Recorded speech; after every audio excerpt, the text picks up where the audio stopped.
utilizer's knowledge of understanding of the subroutines utilized, as well as the precision of each shot, e.g. where the net of the shuttle hit top or bottom. Slide 24. Knowledge of performance. Middle and front of the court being used more frequently as less clear shots are being played. Can visually determine point-winning shots, terminal augmented feedback, can visually examine greater success on forehand rather than backhand. Point on right-hand side of court, can reassess technique and implement different strategies in training to decrease the disparity between two shots. Limitation, disguising this shot is the key to its success. To disguise it, use a big upper body turn to make the opponent think a clearer smash is going to be hit. The purpose of this shot is to catch your opponent out and make them stretch when playing their reply, hoping to force an unbalanced weak reply. Shots won off a weak shot return were very prevalent in this game, such that it is why many shots were won so close to the net, where a poor lift was played for me to smash it, where the catalyst to the shot-winning action was the drop shot. Slide 25. Cycle 2 was successful in furthering opening up the skill and improving accuracy / placement of the shuttle, thus making shots more effective for point-winning action. Cycle 2 was very successful in improving arousal levels. This was due to competitive aspects to each drill, making participants perform at optimal arousal levels, which was beneficial for performance. This cycle opened the skill in an effort to focus more on game-like scenarios, incorporating variable practice in an effort to prepare learner for game-like badminton scenarios in which using the information processing model, signal detection, selective attention are vital parts of the decision-making processes which were practiced throughout this cycle. Gameplay input changed due to the nature of the game being primarily focused on winning game in certain parts of the court. There were not many factors to focus on except for the correct movement patterns for drop shot, which had positive impacts on the choice reaction time and resulted in better reaction times and understanding of the information processing model and understanding of signal detection. I've noticed that my overall drop shot has improved, specifically in the wrist flexion, accuracy and technique has improved greatly, which means this knowledge of performance shows that the practices I've been doing are being effective. Specifically, my whole action is getting smoother and my subroutines and motor plans are more refined, as I do not need to consciously think about this before I do it. The angle of my drop shot has also improved, as I'm not hitting the net as often, and I am confident in my ability to not hit the shuttlecock over the net. Slide 26. Clear improvement is shown through the progression of the drills, with more points accumulated as well as more shots in the target zones. As a cognitive learner, positive feedback was important to improve motivation, confidence, and work at peak arousal levels. The drill / game could be modified to include augmented and terminal feedback for negatives and positives of each skill, as opposed to internal feedback. Slide 27. Cycle 3 aims to further progress the drop shot to fully open the skill in simulated game-like scenarios, utilizing distributed practice with modification to encourage the chosen drop shot. This is done to practice serial skills. The chosen strategy was utilized as the learner has developed from a low-level cognitive stage learner to a low-level associative stage. Competitiveness amongst players was encouraged to help develop in-game awareness of signal detection and decision-making, as well as players working at optimum arousal levels. To encourage competitiveness, a scoring system was implemented. Input was increased to create variable practice and choice reaction time as prevalent factors within this cycle. Slide 28.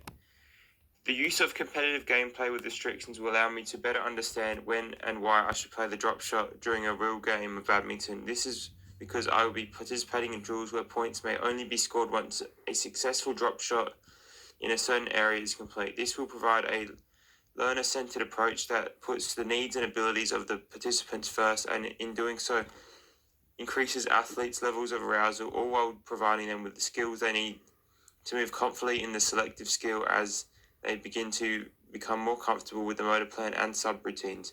The variable / distributed form of practice will challenge my decision-making, which has not been utilized as much through previous cycles, in which I will practice selective attention, signal detection, choice reaction time, and to make decisions based on game-like situations.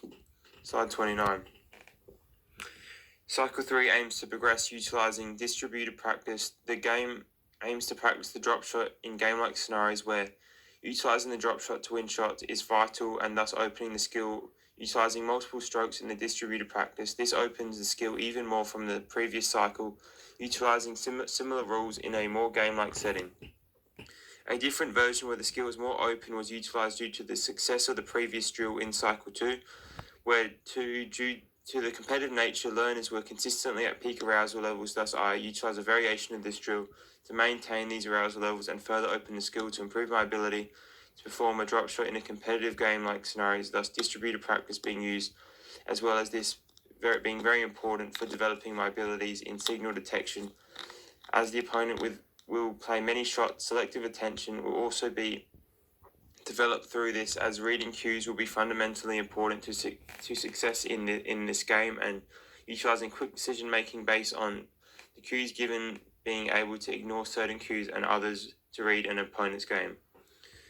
Slide 30. During Cycle 3, I was able to use a teaching game for understanding to apply the skills used in the previous two cycles, as well as increase the input stage to further advance the decision when a drop shot was an appropriate and an effective shot to play. Noticeably improved serial skills were also developed due to the use of focusing on drop shots and overhead clears to manipulate opponents. Terminal feedback was also used to change and critique certain drills in order to improve the most I could from each TGFU.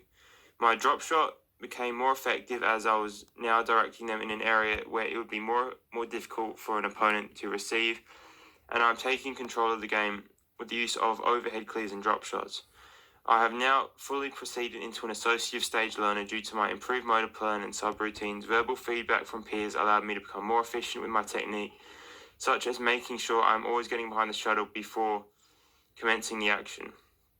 Through partaking in TGFUs, I was able to improve my reaction time of shots to play during a rally and decrease signal detection due to the mass practice I received over the entire 3 cycles. If I were to continue my journey of becoming a better badminton player, I'd specifically improving my drop shot, I would continue to come up with advanced TGFUs to further open up the skill due to the positives of that Cycle 3 had on my drop shot. I would also partake in similar training strategies to improve other skills rather than focusing on just the drop shot, overhead clear and smash. Slide 31. Progression from last cycle was due to an exponential increase in learners' technique and arousal levels. Teaching game for understanding to create a variable practice scenario, open environment where a variety of different shots can be played. As activities changed, reaction time process from simple reaction time to choice reaction time, showing the learner's ability to progress and utilize. The gameplay is reliant on many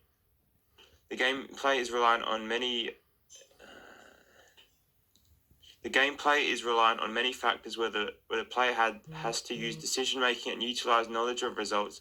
It can be gathered the success of input and output of the information processing model and the success or lack of success of the learner is experiencing.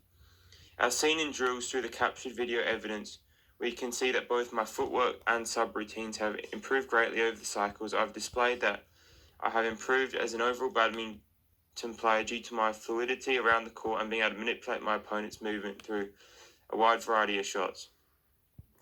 Slide 32. Cycle 1.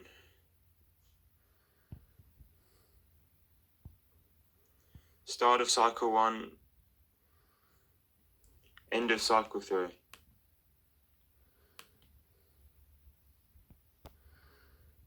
End of Cycle 3.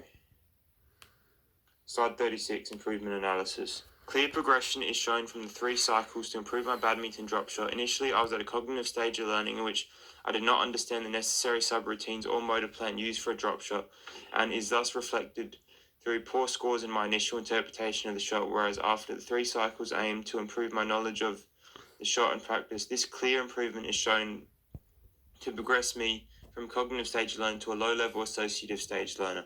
Primarily simple subroutines experience the most improvement, with these being easy skills to master, whereas The angle of release and wrist flexion are very advanced skills that need much more practice for improvement.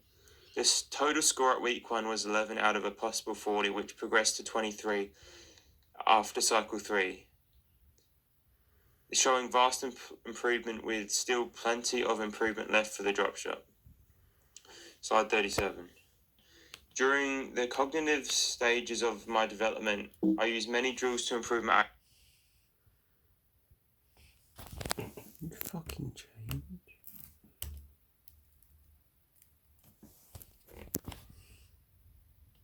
During the cognitive stages of my development, I used many... During the cognitive stages of my development, I used many drills to improve my accuracy, technique, and movements on my shot. This type of practice best fits beginning of my learning as I keep skills close and focus on the areas of improvement. I found the use of fixed practice essential when aiming to improve my drop shot. Mass practice was later exercised during weeks 4 and 5 as I transitioned to the associative stage. I had developed my shot to a level where a repetition of my skill and habits formed, i.e. execution of drop shot in a game scenario. This was more beneficial to my improvement than fixed practice. Later shifting to distributed practice allowed for higher arousal levels and to test my overall ability to employ my shot in a game scenario. 38. Fuck me. Conclusion cycle 1. In conclusion, cycle 1, I was able to enhance and develop my technique of drop shot as well as my motor plan and subroutines. I was able to do this through the use of the combination of fixed mass and part practice. Incorporated drills to use these drills also allowed me to manipulate the input stage of processing as I could close down the skill right down. I received constructive criticism from peers ranging from a wide variety of learners, which led to me picking up minor inconsistencies during my technique which I could then seek external feedback from the teacher to improve upon this. The use of mass practice allowed me to perform constant repetitions of the same action, therefore providing me with both internal and external feedback. Cycle 2. In cycle 2, I was able to develop the input stage of processing as the skills was opened up further from the previous cycle due to the use of variable practice. My selective attention developed exponentially as well as basic reaction time as I only performing the drop shot as a discrete variable skill, unlike in a game, due to increased arousal levels in both variable and constraints. The drills and constraints training. The drills were performed at a higher standard as the participants are more intrigued. Utilizing a TGFU with my partner throughout the cycle helped me to focus on variable practice as well as focusing on improving accuracy due to competitive nature of this TGFU. Our arousal levels spiked and clear progress was shown through knowledge of results where the shuttle landed as a cycle primarily focused on developing movement patterns. Cycle 3. In the third and final cycle, I was able to apply my application of learning during the TGFUs to become a better overall badminton player. My optimal arousal levels as an athlete were reached due to the competitive aspects of a TGFU, meaning performance was at its peak. The skill was opened up completely because of the variable aspects of a TGFU. As I incorporated the use of other shots into my training, I was able to produce my reaction time of what shots to play, and when I was in experience in the situation, the distributed practice allowed me and my partner to gain insight into an intense badminton rally and develop our selective attention and signal detection through our decision making. This was not focused on as heavily in cycle 1 and 2 and it is vital for success. Final comparison. As seen in my previous video comparison, initially I completed at the start of the first cycle. We can see that I was in the cognitive stage of learning, which can be seen by the poor form, for example, the lack of footwork. Now looking at my updated video after all cycles, which was taken later stages of cycle 3, we can see that I am more comfortable with my technique and I'm creeping into the associative stage of learning. The strategy that I believe helped me the most was the TGFUs, which was slightly better than the mass practice in my opinion. The TGFUs allowed me to practice during peak arousals. The aforementioned are allowing